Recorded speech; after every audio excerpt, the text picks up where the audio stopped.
I am going to send the videos in the group so that घर पे बैठे बैठे तुम्हारा पढ़ाई हो सके, जो लोग लेक्चर अटेंड नहीं कर रहे हैं, और तुम लोगों का भी रिवीजन हो जाएगा, बराबर है। But this will be till January, means जनवरी 8-10 तारीख तक ही रहेगा। उसके बाद वीडियोस मैं रिकॉर्ड नहीं करूँगा। अगर गवर्नमेंट ने परमिशन दे दिया 4 तारीख से कॉलेजेस एजुकेशनल इंस्टीट्यूशंस को स्टार्ट करने का, तो मैं ये वीडियोस नहीं बनाऊंगा। बट अगर परमिशन नहीं मिलता है तो हमारा पढ़ाई हम ऑनलाइन और ऑफलाइन दोनों स्टार्ट रखेंगे, घर पे बैठे बैठे भी करेंगे और यहाँ पे भी करेंगे। समझ में आ रहा है? मैथ्स का लेक्चर जल्दी स्टार्ट करने का रीज़न एक ही है कि मैथ्स एक ऐसा सब्जेक्ट है जिसके अंदर प्रैक्टिस बहुत इंपॉर्टेंट है। If you don't practice you won't get the answers. Accounts में एक बार प्रैक्टिस नहीं भी करेगा तो भी एक सम के जैसा दूसरा सम, जैसे कि आज का रिटायरमेंट ऑफ पार्टनर का सम जो था, जो मैंने होमवर्क क्वेश्चन दिया था और जो मैंने क्लास में सॉल्व किया, दोनों सेम थे, सिर्फ नंबर्स चेंज थे। समझ में आ रहा है क्या? और जो दिन में मैं काम दे रहा हूँ वो दिन का काम तुमको कंप्लीट करना है। ये नहीं बोलना है कि हमारा admission of partner non profit अभी तक नहीं हुआ तो सर हम लोग रिटायरमेंट तक कैसे पहुंचेंगे। बच्चे लोग कैसी बात मत करो। Retirement of partner first lecture देखो, सेकेंड लेक्चर देखो, थर्ड लेक्चर देखो, 2-3 लेक्चर देखो, 100% गारंटीड तुम लोग वो सॉल्व कर सकेंगे। क्योंकि अपना मेथड ऐसा है कि अपने मेथड में कोई बेसिक जरूरत नहीं है कि बेसिक आएगा तो ही आएगा, ऐसा कुछ जरूरत ही नहीं है। मैं बेसिक से ही स्टार्ट करता हूँ। समझ में आ रहा है ना? तो रिटायरमेंट ऑफ पार्टनर कंटिन्यू करो, चालू रखो, जो काम दिया है वो करो। तुम्हारा एडमिशन ऑफ पार्टनर नहीं हुआ है वो तुम प्रैक्टिस करो, अलग से करो, बट तुम्हारा काम जो डेली का है वो कंप्लीट करना है। और मैथ स्टूडेंट्स को तो बहुत मेहनत करनी है। अब मैथ्स 2 का टेक्स्ट बुक मेरे हाथ में है। आज का लेक्चर जो है वो सिर्फ और सिर्फ ये हम लोग देखेंगे कि तुम लोगों ने घर पे क्या किया है, चैप्टर्स क्या कंप्लीट हुए हैं क्लास में, और हमारा पढ़ाई अभी तक क्या हुआ है। एग्जाम 100% होने वाले ही है। दो students who are having a myth that exams नहीं हो गए, डायरेक्ट पास कर देंगे, ऐसे कुछ लोग हैं जो अपने पेरेंट्स को बना रहे हैं। क्योंकि पेरेंट्स मुझे बोलते हैं आके कि सर हमारा बच्चा तो कुछ पढ़ता ही नहीं, बोलता है कि पास हो जाएंगे, डायरेक्ट पास कर देंगे। ऐसे कुछ बच्चे हैं हमारे पास, एग्जाम्पल सामने ही है। तो उन स्टूडेंट्स के लिए एग्जाम 100% होगा, 110% होगा और होने वाला ही है।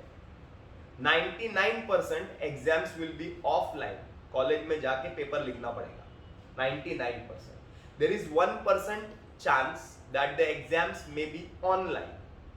1% चांस, 1% या 0.5% चांस भी बोल सकते हैं, because 12th standard and 10th standard का एग्जाम बोर्ड ऑनलाइन नहीं ले सकती। They are not capable, they don't have that much facilities, that is why they cannot take online, and the syllabus is such कि हम online exam लिख नहीं सकते 12th और 10th स्टैंडर्ड में।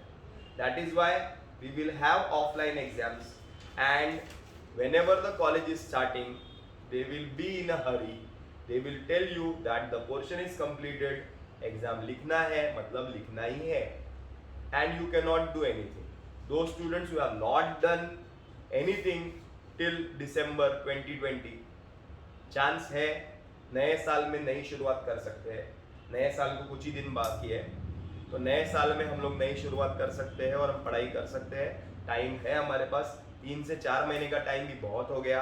याद रखना, जैसे क्लास स्टार्ट होगी I will be giving important questions on different subjects. एक शीट ही दे दूंगा, वो शीट के क्वेश्चंस, वो शीट के हिसाब से ही हम लोग पढ़ना चालू करेंगे। लिमिटेड रहेगा, पूरा कंप्लीट करके लूंगा, पूरा आंसर्स ओरल लूंगा, पूरा आंसर यहाँ पर बिठा कर लूंगा। जिसका भी कंप्लीट नहीं होगा वो रात को घर पे जाएगा नहीं।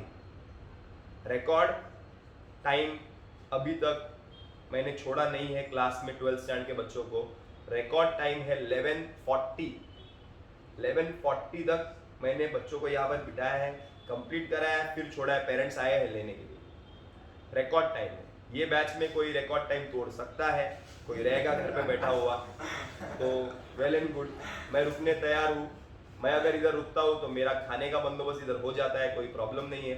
तुम्हारा वादे हो जाएंगे, तुम्हारा नो बंदोबस्त। तुम लोग पढ़ाई करोगे, आंसर लिखोगे, उसके बाद जाओगे, that's it. And I want answers in writing only.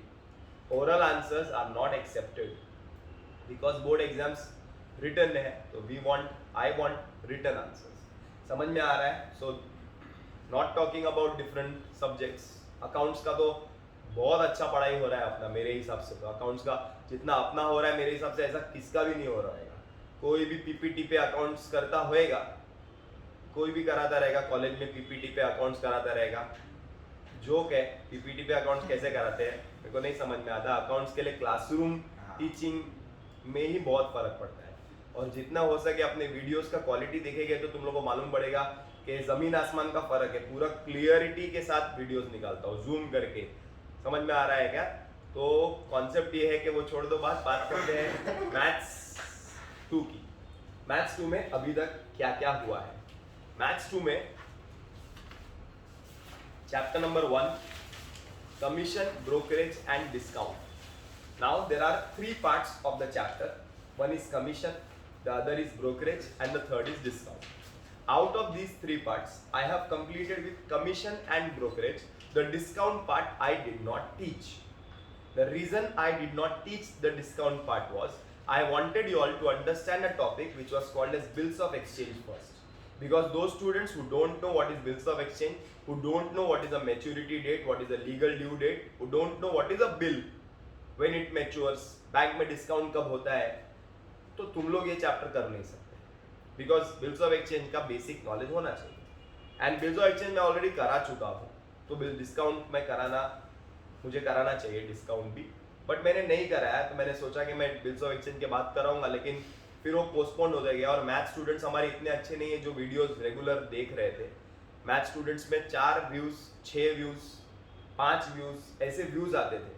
एक बार वीडियो पोस्ट करता था रविशा में, तो नेक्स्ट डे देखता था तो 6 व्यूज, 5 व्यूज, तो ऑटोमेटिकली वो मोटिवेशन ही नहीं आ रहा था। एक मोटिवेशन रहता है ना, जैसे अकाउंट्स का वीडियो मैं अभी पोस्ट कर रहा हूँ रिटायरमेंट का, तो अभी व्यूज देखो कितने हैं, 25, 30, 40, 50 तक व्यूज जा रहे हैं। क्यों? क्योंकि लोगों को मालूम पड़ गया है कि अभी क्लास चालू होने वाली है, ओपन डे हो रहा है, पेरेंट्स को बुला रहे हैं सर, तो अपना होमवर्क करना है, अपना काम करना है, अभी अपने क्लास में जाने का है, फिर सब होने वाला है, सब निकलने वाला है, अपने मजा सब निकल जाएगा, तो व्यूज बढ़ रहे हैं। तो मैथ स्टूडेंट्स में व्यूज नहीं बढ़े। इसके लिए सच बोलता हूँ, मैंने कुछ महीने हो गए रहेंगे मैथ्स 2 का बुक को हाथ ही नहीं लगाया। मैंने नहीं कराया, जानबूझ के नहीं कराया। मैंने नहीं कराया, उसका कारण एक ही है। उसका कारण ये है कि इंटरेस्ट तुम लोग नहीं बताओगे तो मुझे इंटरेस्ट नहीं आएगा। मैं एक फॉर्मेलिटी करूंगा, सिलेबस कंप्लीट करूंगा जैसे कॉलेज वाले करते हैं और खत्म कर दूंगा, लेकिन अगर तुम लोग इंटरेस्ट बताएंगे तो हम लोग अच्छे से करेंगे मैथ्स 2। और एक बात, whatever maths you are doing here in 12th standard will come for higher level studies. Higher level में जाएंगे, चाहे तुम कोई भी कोर्स करो, कोई तुम बीकॉम करो, बैफ, बीएमएस, कुछ भी करो, तुम एमबीए करो, उसके बाद तुम कोई गवर्नमेंट का एग्जाम दो, तुम रेलवे का एग्जाम दो, तुम बैंक का एग्जाम दो, तुम कुछ भी एग्जाम दो, यूपीएससी, एमपीएससी, आईएएस तक जाओ, कोई भी एग्जाम, ये जो कर रहे हैं ना, ये सब वो एग्जाम्स में रहेगा, गारंटीड। ये सब वो एग्जाम में रहेगा। जो स्टूडेंट्स एसपी लेते हैं वो लोग बैकफुट पे रहते हैं। 12th में मजे कर लेंगे, थियोरी पढ़ लेंगे, पास हो जाएंगे, लेकिन उसके बाद in future they will face the consequences. उनको तकलीफ होगी, बहुत डिफिकल्ट होता है, बहुत डिफिकल्ट होता है। मेरा मैथ स्ट्रांग है तो मैं कोई भी कॉम्पिटिटिव एग्जाम देता हूँ ना, तो मैं कोई भी स्टूडेंट से अपर एज में ही रहता हूँ, क्योंकि मेरा मैथ्स भी स्ट्रांग है, मेरा अकाउंट भी स्ट्रांग है। और जो बच्चा मैथ्स और अकाउंट्स अच्छा करता है, जो अकाउंट्स करता है उसके अंदर मैथ्स भी आता है, मैथ्स करता है उसके अंदर अकाउंटेंसी का भी लॉजिक आता है, तो ये सब सब्जेक्ट रिलेटेड है। समझ में आ रहा है ना? तो मैथ्स बहुत इंपॉर्टेंट सब्जेक्ट है और तुम लोग लकी है कि तुम लोग ने मैथ्स लिया है, इतना याद रखो। मेरे हिसाब से तो तुम लोग लकी है, क्योंकि तुम लोग फ्यूचर के बारे में सोच रहे हो या फ्यूचर का अच्छा सोच रहे हो। और मार्क्स गारंटीड एसपी वालों से ज़्यादा ही मिलेगा अगर मेहनत करेंगे तो। मेहनत नहीं करेंगे तो एसपी वालों से कम ही मिलने वाला, वो तो सवाल नहीं। Now the first topic, in the first topic I have completed commission, brokerage and discount is remaining. बराबर है, तो डिस्काउंट को मार्क कर लो, डिस्काउंट बाकी है। Insurance and annuity is complete, complete है। Insurance and annuity is complete. Insurance I think Nisar sir ने कराए थे और एन्युटी मैंने कराया। Okay. Next is linear regression is also complete. मतलब सब सम्स टेक्स्ट बुक के नहीं हुए, I know that, but whatever I have done is important. And always remember that whatever I do, you have to do only that for the exam. Don't go for the textbook. In textbook there are variety of questions, there are number of questions. There can be difficult questions also, which I have not done in the class. I know that. But you have to trust me. Whatever I do is important. That's it. कुछ नहीं करने का, सीधा आंख बंद करके मेरे पे भरोसा करने का कि शाहिद सर ने इतना कराया ना, बस यही एग्जाम में आएगा और वही एग्जाम में आएगा. इतना याद रखना, वही एग्जाम में आएगा. एग्जाम होने के बाद, एग्जाम रिजल्ट आने के बाद तुम लोग जब बोलेंगे ना, या क्वेश्चन पेपर देखने के बाद बोलेंगे, तब तुमको याद आएगा कि शाहिद सर ने बोला था कि जो सर ने कराया है वैसा ही पेपर में आया है. और उसके लिए तो मैं प्रूव भी कर दूंगा. उसके लिए we can solve the past papers. मैं पास्ट पेपर सब सॉल्व करूंगा और सॉल्व करा के ही छोड़ूंगा. समझ में आ रहा है ना. जिसका मैथ्स 1 थोड़ा कमजोर भी रहेगा, वो मैथ्स 2 के अंदर ऊपर आके he can score 40 marks. Maths 2 है ना, तो 40 में से you can score 35 marks. Maths 1 में वीक है स्टूडेंट, तो 20 मार्क्स, 40 में से 20 आधा पकड़ो, 35 and 20 is 55. And internal exam में 18 मार्क्स, तो 73 मार्क्स. 73 is good marks. कुछ भी नहीं किया, आधा पकड़ा मैथ्स 1 में. समझ में आ रहा है क्या. और मैथ्स 2 के अंदर भी 35 कम ही पकड़ा है, आउट ऑफ ही होना चाहिए, लेकिन चलो 35 पकड़ा. 5 मार्क कैलकुलेशन में किधर जा सकते हैं. पहला टॉपिक में डिस्काउंट बाकी है, second topic is clear, third topic is clear, fourth topic is time series is not over, fifth topic is index number is not over, sixth topic is LPP is not over, seventh topic is assignment problem and sequencing is over because Nisar sir ने अभी offline पढ़ा दिया. हाँ, दो students who have missed the lectures, वो students के लिए जो वीडियो देख रहे हैं, वो स्टूडेंट्स के लिए जो लोग मिस कर रहे हैं असाइनमेंट प्रॉब्लम एंड सीक्वेंसिंग है, चैप्टर नंबर 7 मिस कर दिया है तुम लोगों ने, तो उसके लिए मैं निसर सर को रिवीजन कराने के लिए बोलूंगा जब क्लास चालू होएगा. तो अभी घर पे आराम से बैठो, चुपचाप बैठो, बिकॉज वो टाइम पे तुम लोग नहीं आने वाले थे. बहुत लोगों ने इन्फॉर्म नहीं किया.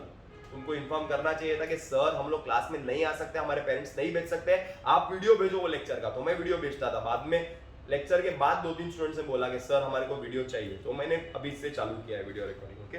Next is probability distribution, that is also not over. मतलब मेजॉरिटी सिलेबस मैथ्स 2 में बाकी है, बराबर है. ओके. सो आज के लेक्चर में हम क्या करते हैं मालूम है. आज के लेक्चर में हम लोग रिवीजन करते हैं चैप्टर नंबर 1 के. एक 3-4 क्वेश्चन करते हैं चैप्टर नंबर 1 का, कमीशन एंड ब्रोकरेज का रिवीजन करते हैं, और फिर आज का लेक्चर खत्म करते हैं. फिर कल के लेक्चर में हम लोग रिवीजन करेंगे एन्युटी का, फिर लीनियर रिग्रेशन का. सब रिवीजन करके हो जाएगा, फिर नया टॉपिक स्टार्ट करते हैं. टाइम है हमारे पास. हाँ, इसको घाई है, जोर से लगी है, टीचर्स को लगती है एग्जाम लेने की, तो कोई टीचर को घाई है, एग्जाम लेना ही है उन लोगों को, तो फिर मुझे बोलो कि सर ये चैप्टर हमारे एग्जाम में है, आप ये करा दो. ऑफलाइन तो हम लोग मिल ही रहे, मैं ऑफलाइन करा दूँ. ज़्यादा से ज़्यादा क्या होगा, क्लास के बाद थोड़ा आधा घंटा 1 घंटा बैठना पड़ेगा. सपोज क्लास 8:30 पौने 9 खत्म होती है, तो तुम लोग 9:30 तक बैठेंगे, आधा पौना घंटा बैठ के हम लोग थोड़ा एक्स्ट्रा करेंगे और हो जाएगा. मैथ्स 2 में कोई प्रॉब्लम नहीं आएगा. एज सच एक टॉपिक मैं तुमको समझा दूंगा कि हाँ ये ऐसा कर रहा है, तो तुमको कोई प्रॉब्लम आने वाला नहीं, बराबर है. खाली पहले 2 चैप्टर जो है ना वो थोड़े हार्ड है, मतलब वो वर्ड प्रॉब्लम्स टाइप में ना, तो थोड़ा कंफ्यूज होते हैं, बस बाकी कुछ नहीं. बाकी के चैप्टर सब इजी है, एकदम इजीली समझ में आएगा, बराबर है. तो आज के लेक्चर में हम स्टार्ट करते हैं कमीशन ब्रोकरेज का रिवीजन. ओके. तो एक काम करो, टेक्स्ट बुक्स बंद कर दो और नोटबुक्स के अंदर क्वेश्चन मैं डिक्टेट करता हूँ, क्वेश्चन लिखो. चलो, first revision question write down. जो वीडियो देख रहा है वो लोग पहले लिखो, उसके बाद सॉल्व करो. वीडियो को पॉज करो, खुद से सॉल्व करने की ट्राई करो, उसके बाद भगाओ. Right. A salesman receives 8% commission, 8% commission on total sales.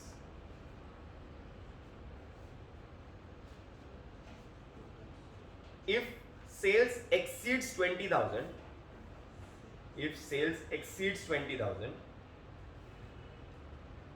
he gets bonus of 2%. He gets bonus of 2% on sales over 20,000. On sales over 20,000. On sales over 20,000. If he receives 7,600 in total, if he receives 7,600 in total, find the total sales.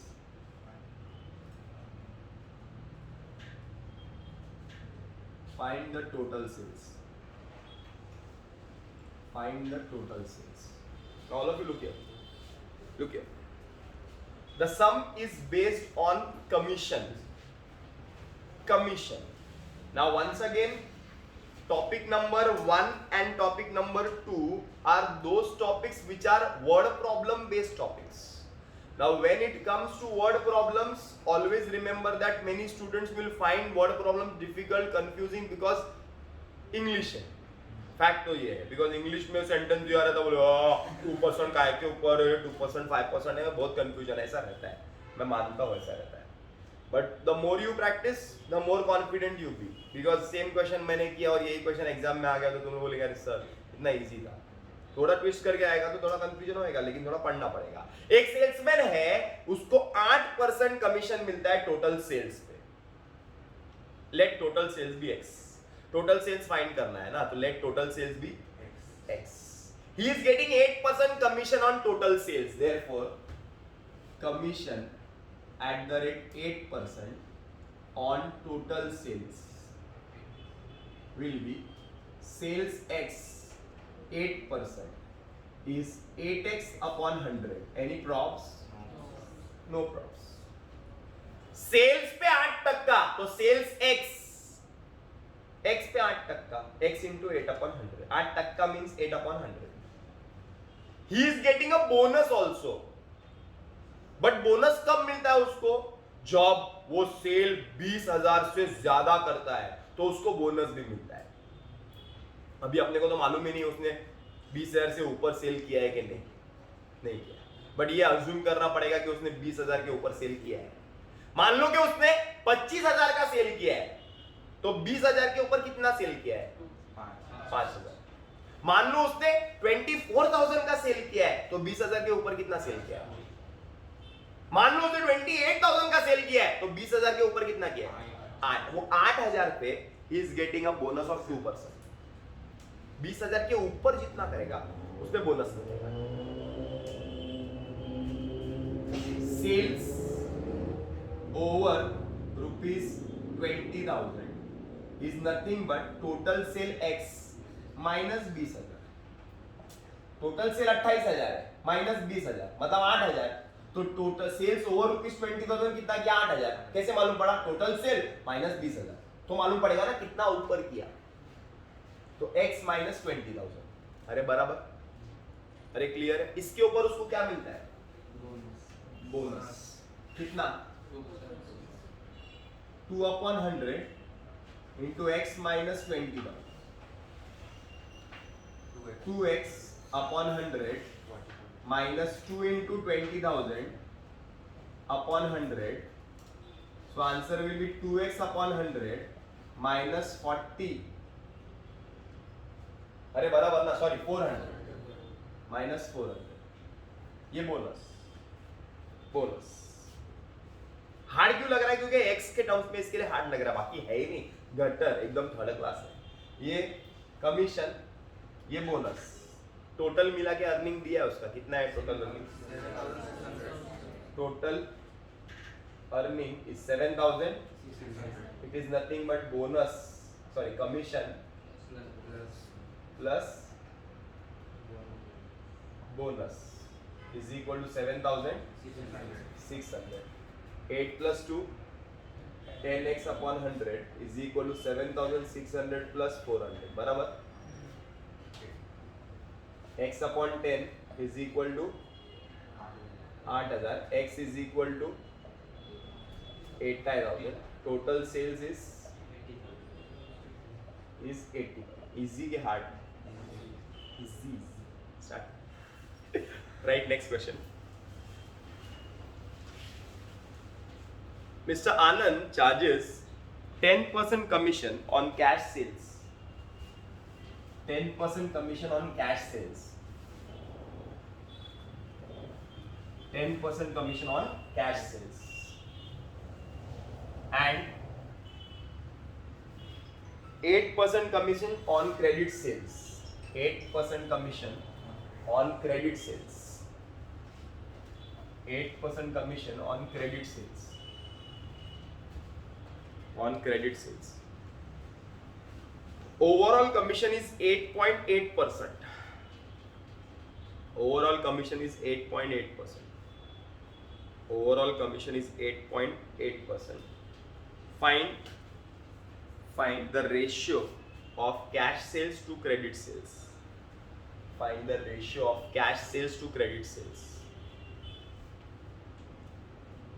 Ratio of cash sales to credit sales.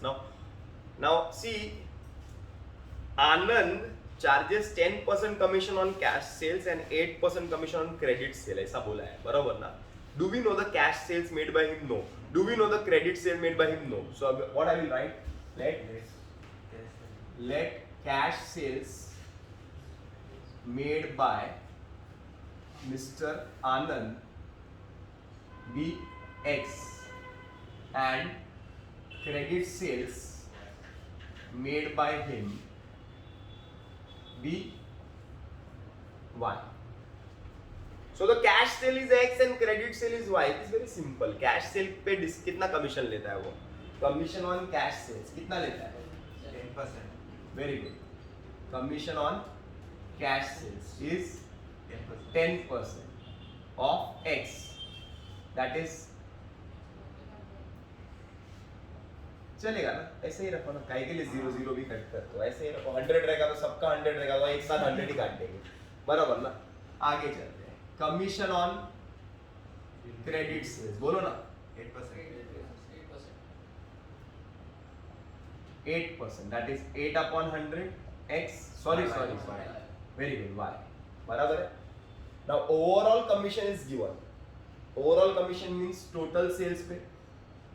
Total sales is nothing but X plus Y. बराबर. इसके ऊपर total sales पे overall commission कितना है? 8.8%. So overall commission is 8.8% of total sales. That is X plus Y. बराबर है. So I will get 8.8x upon 100 plus 8.8y upon 100. ये बाहर है ना, बाहर जो रहता है वो सनी देओल रहता है ना, वो अंदर घुस के सबको मारता है, तो वो अंदर घुस के एक्स को ही मारता है और इसको ही मारता है, बराबर. तो ये मिल गया ओवरऑल कमीशन, ये मिल गया कैश सेल पे कमीशन और क्रेडिट सेल पे कमीशन, बराबर है ना. मतलब कैश सेल और क्रेडिट सेल पे कमीशन टोटल मारेंगे तो टोटल कमीशन ही मिलेगा. ये भी टोटल करेंगे तो टोटल कमीशन है और ये भी ओवरऑल कमीशन है, टोटल ही है. That means that is I can write 10x upon 100 plus 8y upon 100 is equal to 8.8x upon 100 plus 8.8y upon 100. Simple है, सब पे 100 है. मैं बोला था ना 100 रहेगा तो अच्छा लगता है, एक साथ ही उड़ा देते हैं. उड़ा डालो एक साथ, मल्टीप्लाइंग इस टर्म में 100 लिख दो, आएगा 10x plus 8y is 8.8x plus 8.8y. अब एक जात के नंबर को एक साथ लो. 10x minus 8.8x, 8.8y minus 8y, कितना बचेगा? 1.2x is 0.8y. Therefore x upon y is nothing but 0.8 upon 1.2. इधर भी पॉइंट के बाद एक नंबर है, इधर भी पॉइंट के बाद एक नंबर है. मालूम ही नहीं पड़ा, गया. एक था ना, क्या करेगा? गया, मालूम नहीं पड़ता है. 4 2s are 4 3s are. तो ratio of cash cell and credit sale is 2:3. Last answer, easy. Right, next question. A bike is marked at 50,000. A bike is marked at 50,000. Is marked at 50,000.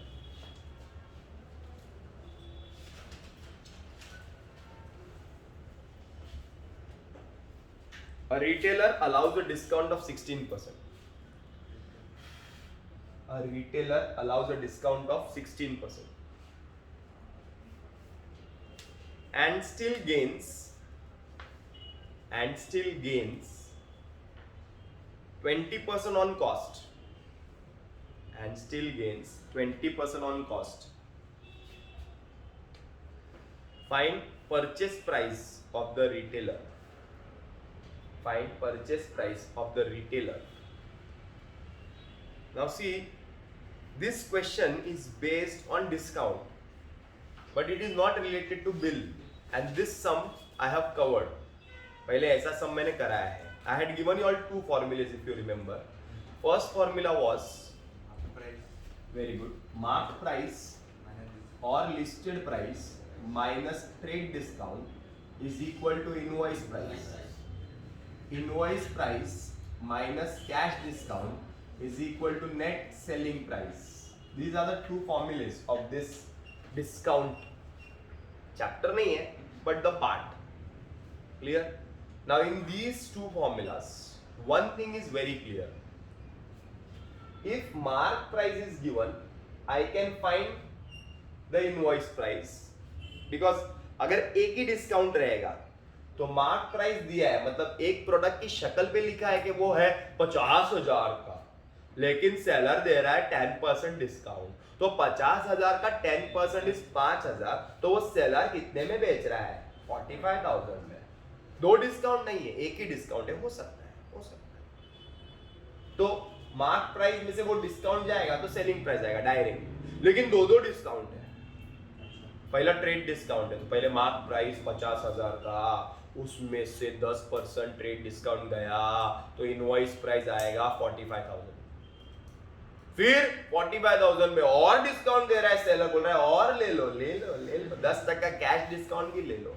तो 45,000 का 10% 4,500, तो 45,000 minus 4,500 40,500 is the selling price. अरे समझा क्या? So that means if mark price or list price is given, you can find the selling price. And ulta also I have taught you. See the videos. Ulta sum also I have taught you. The selling price is given. We are supposed to find the mark price. मैंने उल्टा method भी सिखाया है. एक सम था, वो cupboard का शायद था, 8832 करके अमाउंट था. एक है सम है उसके अंदर, टेक्स्ट बुक में सम है.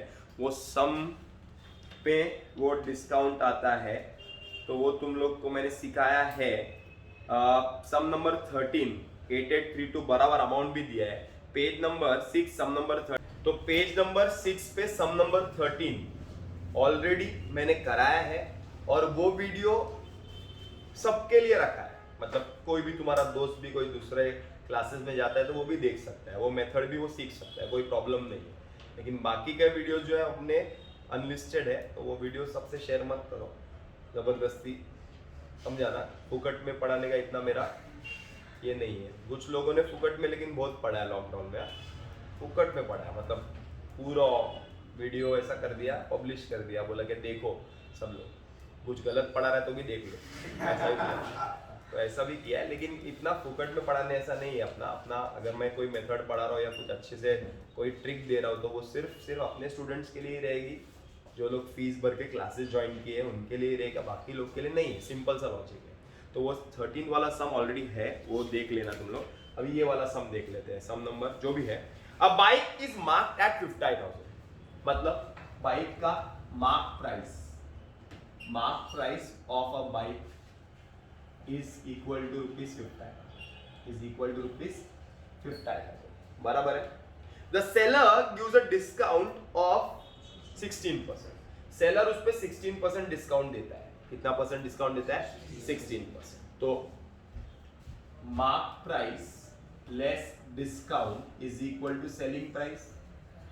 Mark price is 50,000 minus discount is 16% of 50,000 is equal to selling price. Therefore selling price is equal to 50,000 minus 8,000, that is selling price is equal to 42,000. कौनो तकलीफ नहीं तकलीफ. सेलर बेचता है 42,000 में, फिर भी कमा रहा है. तो बोलेगा सर आपको कैसे मालूम पड़ रहा है? देखना उधर लिखा है इंग्लिश में, फिर भी कमा रहा है. He still gains 20% on cost. फिर भी वो कमा रहा है. 42,000 में बेच के भी वो कमाता है. कितना कमाता है? 20% on cost, 20% on cost. That means cost price plus profit is equal to selling price. Cost price मालूम है क्या? नहीं. तो let cost price be x. Cost price is x. Profit कितना कमा रहा है? 20%. किस पे? कॉस्ट पे.